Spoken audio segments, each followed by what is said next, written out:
Okay, you guys are gonna have to bear with me here because well, first off, my home printer is not printing from this computer, so I'm not even gonna fight with that right now. But what I wanna do is go through nature of science questions because we get hit with these questions really, really hard on district science tests, on the actual science test at the end of the year. And a lot of these questions, if you can reason through the answer choices, they're really not that bad. It's just you have to think about what they're asking you, and that's not always very easy. So what I'm gonna do is I wanna go through maybe like 10 questions or so, and I wanna go through why the right answer is the right answer. And we're gonna focus on getting rid of the wrong answer, because if we can weed out bad answers and cross out bad answer choices, we stand a better chance of picking the right answer at the end. So I wanna go through that. I have decided that I am going to have a printout for you. So whatever I'm doing on the screen, I'm going to ask that you do on the paper. So if I take time to make a text box and type something in, I want you to write that thing in. If I take the time to put an X somewhere or cross something out or circle something or box something in, I'm asking you to do the same thing because it makes it a little bit easier. So I'm going to start... let's just start from here. Let's do slideshow from the current slide. Okay. Jane is investigating to find out if bean plants grow taller in ordinary topsoil or special potting soil over a 3-week period. She sets up her investigation with 10 bean plants of equal size in each type of soil. What should Jane do each day to make sure that she gets valid results? The first thing I want you to do is I want you to take your pencil and I want you to box in the word valid. So it's kind of hard for me to do it on here, but I'm going to do the best I can. Okay. With your pencil, and I'm going to do it with a text box just because it's so much easier for me. So right above where we have the word valid, I'm going to write that valid means true / accurate. I'm going to move this. Okay. If you can box in valid and write that it means true or accurate, they're asking what she can make sure she does to make sure she gets good results. Now, every experiment needs an independent variable. So I got to get my little pen again. Off to the side, will you give yourself an eye? There is an anchor chart in the front of the room where I wrote down the independent, the dependent, and the controlled variables for that stacking cup thing we did. The independent variable is what she's changing, okay? But what she's changing is the type of soil. And I want to explain to you how I know that. So I have an I and I have 2 dots on top of each other. It's called a colon. Take your pencil, and mine's not going to look great because it's hard to write on here. I want you just to put soil, S-O-I-L. Soil is just a fancy word for dirt. But I know that she's changing the soil because it says that she wants to find out if beans are going to grow better in ordinary topsoil, which is just regular old dirt. I'm going to write dirt. It's very hard to write on here. But D-I-R-T. And then special potting soil, which is something that was designed to hopefully help plants grow better. But because she's using 2 different types of soil, that tells me that's her independent variable. That's what she's already changing. When you do an experiment, you can only change one thing. So I want to go through some of these and I want to get rid of anything that's telling me to change something else because she can't change anything else. She can only change one thing and she's already changing the soil. I want you to put an X next to A. A says water only the plants in the special potting soil. That's not working for me. Because if she waters only a certain group of plants, then she'd be changing 2 things and she can only change one thing. She's already changed her soil. So everything else about her experiment has to be exactly the same because she can only change one thing.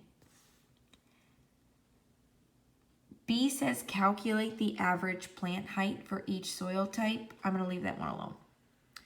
C says move the plants in the ordinary topsoil to different locations.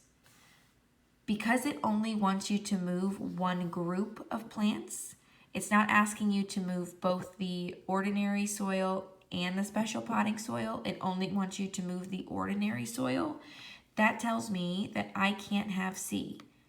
Because if you're only doing it to one group, then she's changing something else and she can only change one thing. I don't like D at all.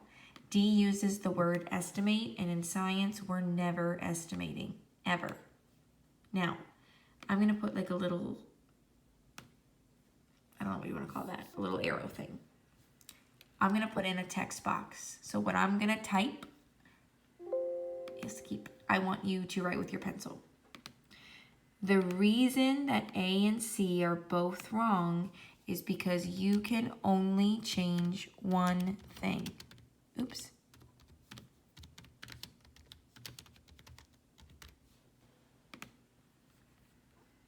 Let me make this bigger for you.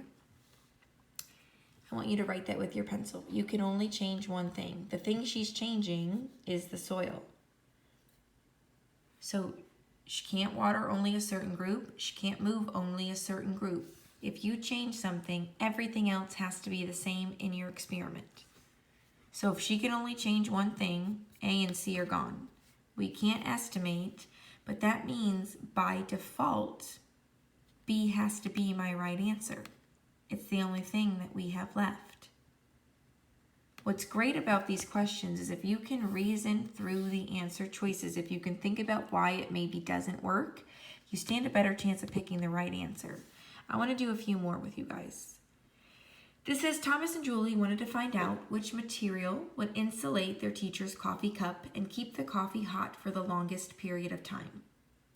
They first wrapped her cup with bubble wrap and recorded the temperature of the coffee every 15 minutes for 2 hours. They repeated the investigation, this time using newspaper instead of bubble wrap, but they got the same results for both materials. What could they do to make sure that their results are valid? One more time, box invalid. I'm going to put another text box there that says that valid means accurate or true. So let me insert my text box. I'm typing it, but you're going to write it with pencil. Accurate is ACCURATE/true.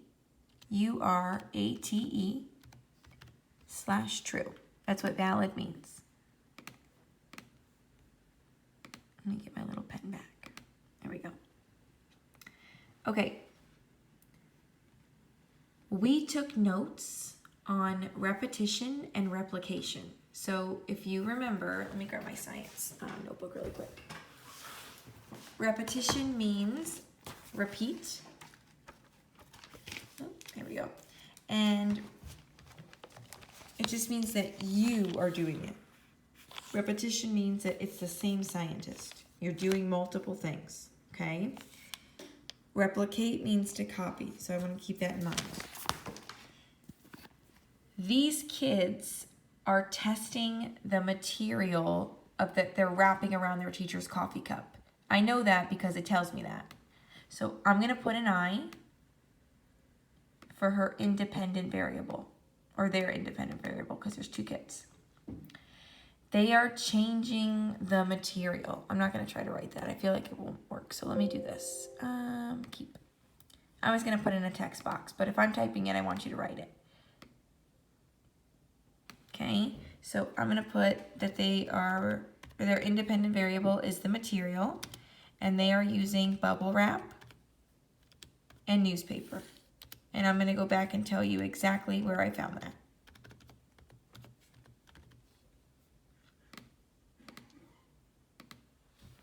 Okay, so I know that they're testing the material because they want to find out which material would work better. It says they first wrapped the cup in bubble wrap, that's one type of material, and they recorded the temperature of the coffee every 15 minutes for 2 hours. They repeated their investigation, so multiple trials, this time using newspaper, second type of material, but they got the same results. I want to go ahead and I want to look at the answer choices to see if there's something that we could get rid of. Okay? My answer choices say repeat the experiment, use tea instead of coffee, use a different thermometer, or conduct their investigation in a colder room. I'm going to get rid of D. You can only change one thing. So the thing that they've already changed is the material that they're wrapping around their teacher's coffee cup. I can't go to a different environment. I can't go to a colder room. I need to do the experiment the exact same way every time. That's what's going to get me accurate, true, valid results. If they go to a different room, then you're going to change more things. You can only change one thing. Use a different thermometer. Keep everything the same. The thermometer should be a controlled variable because a controlled variable means it's kept the same the entire time. I don't like B. B says use tea instead of coffee. It's not really about the coffee. Yes, they are recording the temperature of the coffee, but they're really just seeing what helps keep the coffee the hottest. So changing the tea, I don't want to change anything else. You can only change one thing. I want to keep the coffee. Their best bet, you guys, is just to repeat their experiment over again. Okay? Repetition. Do it over.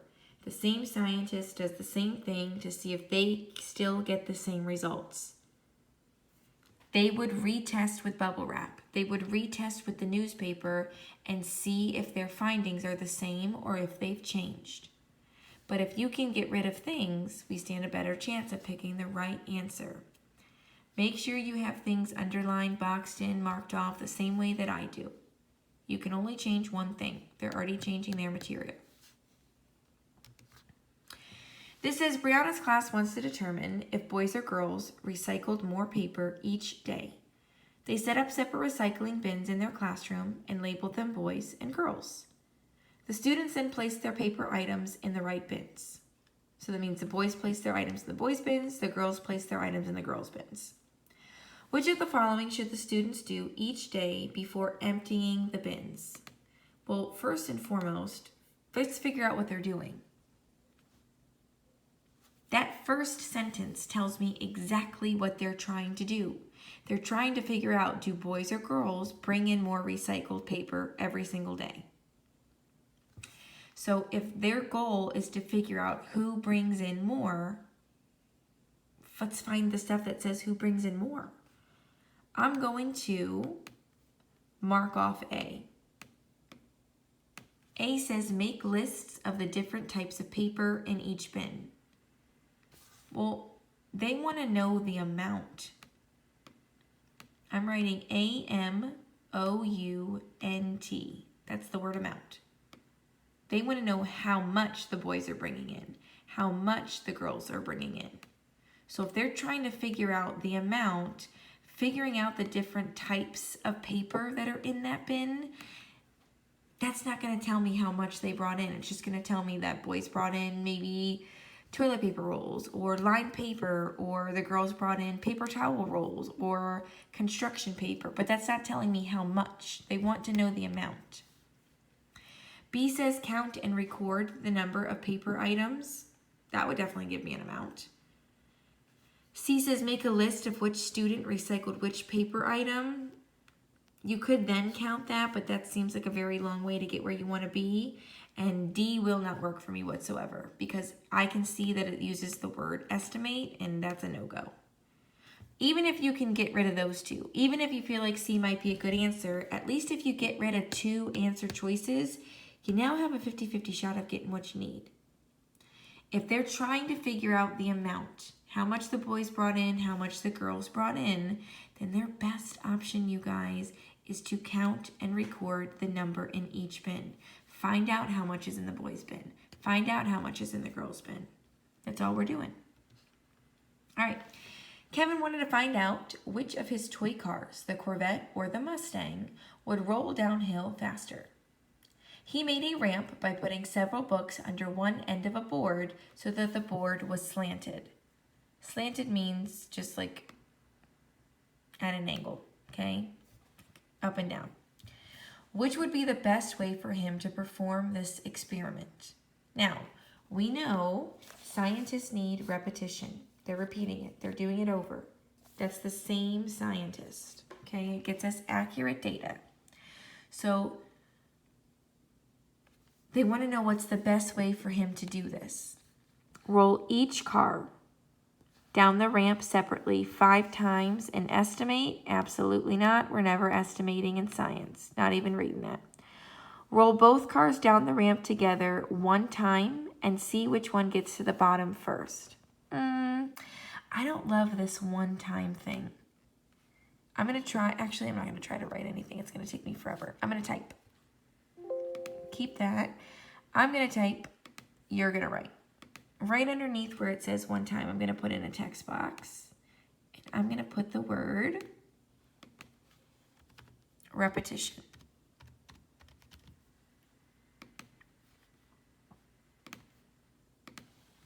Okay. I don't like B because we need repetition. If you're doing a science experiment, you need at least 3 trials. So if he's only going to do it 1 time, that's not going to give me the most accurate data. We wrote down right here, repeated trials by the same scientist, 3 or more trials, because that's going to give us more accurate data. If I only do it 1 time, that's not helping me. We need repetition. So I don't like B. C says roll each car down the ramp separately 1 time and time them with the second hand on his watch. I'm still not loving that one though, for the same reason, that 1 time thing. Oh, it's not. Oh, hang on. There we go. I'm going to underline the 1 time. I still think the repetition thing, I don't love the 1 time. More than 1. We need at least 3. Roll both cars down the ramp together 5 times, so more than 1 time, I like that. And record which one gets to the bottom first each time, because this one is showing me repetition, because this one is having me do something more than 1 time. Best answer choice, hands down. Please remember, if I'm ever going too fast, talking too fast, writing too fast, whatever, just pause me, because you should have what I have. I know this is not gorgeous looking, but you should have what I have. I think that's our 3rd one, so let's do a few more together, because then I'm going to ask you to try some on your own. And I want to get a graph 1 and 2. Okay, Jonathan and Sarah have performed an experiment, and they're not sure if their results are valid. What should they do to check their results? Okay. Average their data. We've not talked about the word average, and if they're not sure if their results are valid, which means they're not sure if their results are true or accurate. I'm going to write that down again. I don't really think them averaging the data that they have is going to work if they don't even know if they have accurate data. So I'm not crazy about A here. Change their lab report? Absolutely not. You're not making up data. Whatever data you get, that's what you're using. Perform a new experiment. Repeat their experiment. Just repeat it. Do it again. Repetition. I'm going to write the word repetition. It's R-E-P. It's hard to write on here, so give me a second. I-T. I-T again. I-O-N. You do things multiple times. That's how you know if you have accurate data. It's what gets you accurate data. So doing it again. Repetition. I spelled this wrong. Oh my goodness. Okay. I obviously can't write on the computer. Hang on. Keep this. I'm going to type the word repetition. Hang on. I'm a mess. You don't have to write it twice. Just make sure you have it spelled correctly. There you go. R-E-P-I-T I-T-I-O-N. That's a mess. Repetition. Do it more than once. All right, maybe a few more. Okay. The students in Miss Smith's class were using catapults to launch small and large marshmallows across the room. The table below shows the distances in centimeters that the marshmallows traveled. Which of the following statements best describes the students' data? I want to look here really quickly. So they're talking about small and large marshmallows, And I can see that they are doing repeated trials. They're doing something 8 times, so not just once. So that's good. So it's telling me on the first trial how far the small marshmallow traveled, how far the large marshmallow traveled. Same thing for trial 2, 3, 4, 5, 6, 7, and 8. The question is, which of the following statements best describes the data? I'm just going to focus on the chart and the answer choices here. Oops. Okay. Charts and graphs always look super, super intimidating. But if you take the time to fact check, they're not that bad. It says small marshmallows travel an average of 9 centimeters. The first thing that I would need to have you realize, so I'm going to make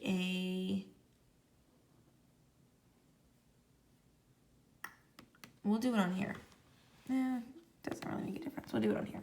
I'm going to insert a text box, so you're going to write. Right next to where it says mean, M-E-A-N, the mean is another way, to say average. So if you want to write the word average, and then I'm going to draw an arrow showing that average and mean, they're the same.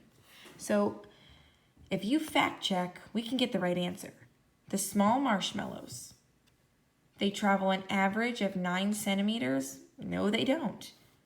It says very clearly right here that the average for the small marshmallows is 25 centimeters. So because this information doesn't match, that's wrong. The large marshmallows travel an average of more than 20 centimeters. Not true. It says the average for the large marshmallows is 9 centimeters. Does it match? Not true. On average, small marshmallows travel farther than large marshmallows. On average, large marshmallows go higher in the air than small marshmallows. Well, they weren't throwing the marshmallows up in the air. They were shooting them across the room. So, because this isn't even talking about the right thing, going higher in the air, no. And I know that this has to be true because this answer says, on average, the small marshmallows travel farther. Yeah, 25 is bigger than 9. So they would be traveling farther. This makes sense. Don't get intimidated by charts and graphs because I'm going to give you a question for you to do with a chart or a graph on your own. Just fact check your answers. Take your time, slow down, make sure you find what matches. I might do and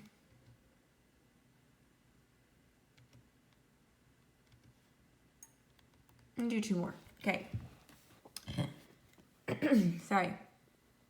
Jordan wants to find out if a hamster can learn a maze as quickly as a mouse can. She has researched mice and hamsters and predicts that the rodent, She has researched mice and hamsters and predicts which rodent she thinks will learn more quickly. What should her next steps be? Okay. Well, first and foremost, she's looking at a hamster and she's looking at a mouse. So let's see, she researched mice and hamsters and predicts which rodent she thinks will learn more quickly. What should her next steps be? Well, I see one I absolutely want to get rid of, so I'm going to go ahead and get rid of that. I want to get rid, of B, because B just starts talking about a rabbit. There is no rabbit. Okay, they are talking about hamsters and they are talking about a mouse. So that's already what she's changing. We're not throwing a rabbit in there. So because it mentions something that we're not using, we're getting rid of it. A says, analyze hamster behavior in the maze.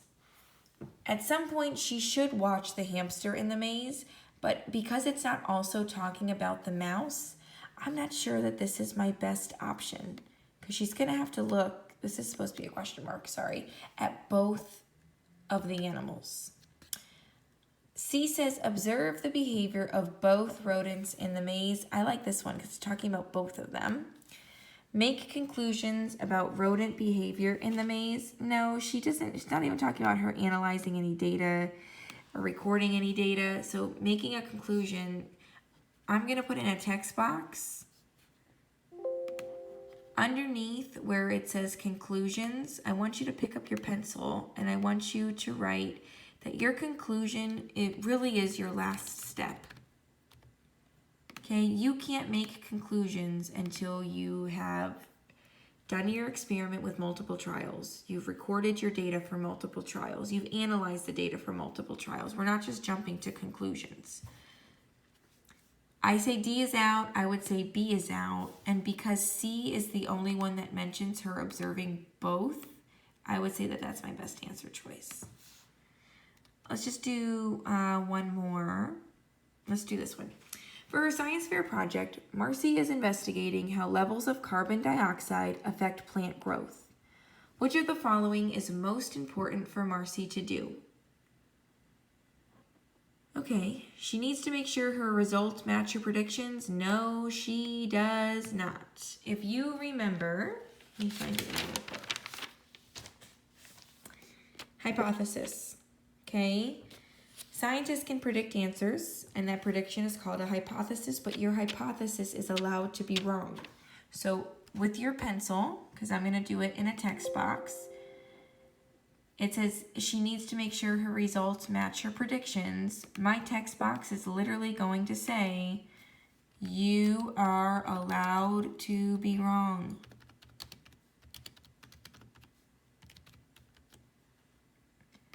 If she makes a prediction and her prediction is wrong, doesn't make a difference. Let me go back. Maybe make this bigger. No, okay. So that one's out. They just want to know what's important for her to do. She needs to make sure that her results contain both words and numbers. Maybe like inches, like 8 inches. Well, that's not, what is she doing? Yeah, affect plant growth. So maybe she's measuring like the plant's growing 8 inches or 5 centimeters, however she's measuring. That's a maybe for me. She needs to make sure that the explanation of her results is based on evidence. Love that. She needs to make sure her results get published so that everybody can read them. No. Okay. She's doing a simple experiment. She's not trying to become famous. So, no. I would say because science, we can't estimate. Everything's got to be based on data and evidence. This is my absolute best choice right here. Okay, we need this. Evidence is important for us. We need it. Now, this is already kind of a long video. I'm at almost 28 minutes. And some of you are probably like, oh my God, lady, stop talking. I totally get that. So I'm going to cut this off, but please make sure you have written down what I have written down.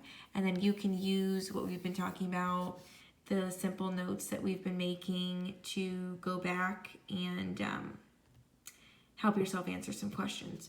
Also, when you're answering the questions, if you want to use your notebook, if you feel like there's something in your science notebook that will help you, for sure you can use what you need.